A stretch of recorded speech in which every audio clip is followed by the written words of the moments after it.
Dalawang sugatan ang masalpok ng isang motorsiklo ang isa pa motorsiklo sa Taguig. May unang balita si Bam Alegre. Bumigat ang daloy ng trapiko sa bahaging ito ng East Service Road sa Bikutan, Taguig matapos maaksidente ang dalawang motorsiklo pasado hating gabi. Plakda ang isang rider sa kalsada matapos magkasalpukan ang isa pang motorsiklo. Tinulungan siya ng mga first aid responder. Inilagay siya sa stretcher at dinala sa ospital. Ayon sa isang saksi, pagyewang-gewang ang pagpapatakbo ng rider bago ang aksidente. Nakita ko, pasuray-suray na po. Tapos bigla akong nakita na sumalpok na dito kay sir na isang nakamotor.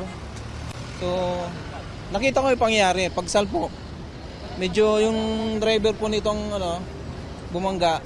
Ang binangga ng rider, magkaangkas na muntik na ring sumempla. Nagtamo ng ilang galos ang babaeng angkas. Desidido magreklamo ang kasama niya dahil sa pinsala sa kanyang motorsiklo. Ang ganda ho ng takbo namin, bigla ho akong binangga sa likod. Yun nga ho, buti na-control ko yung manibela.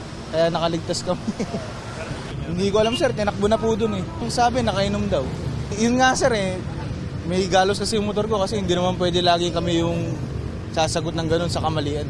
Tumanggi magbigay ng pahayag sa harap ng kamera ang pulis na responde sa insidente. Aalamin daw muna nila kung kumpirmadong nakainom ng alak ang nakabanggang rider. Ito ang unang balita mula rito sa Taguig, Bam Alegre para sa GMA Integrated News.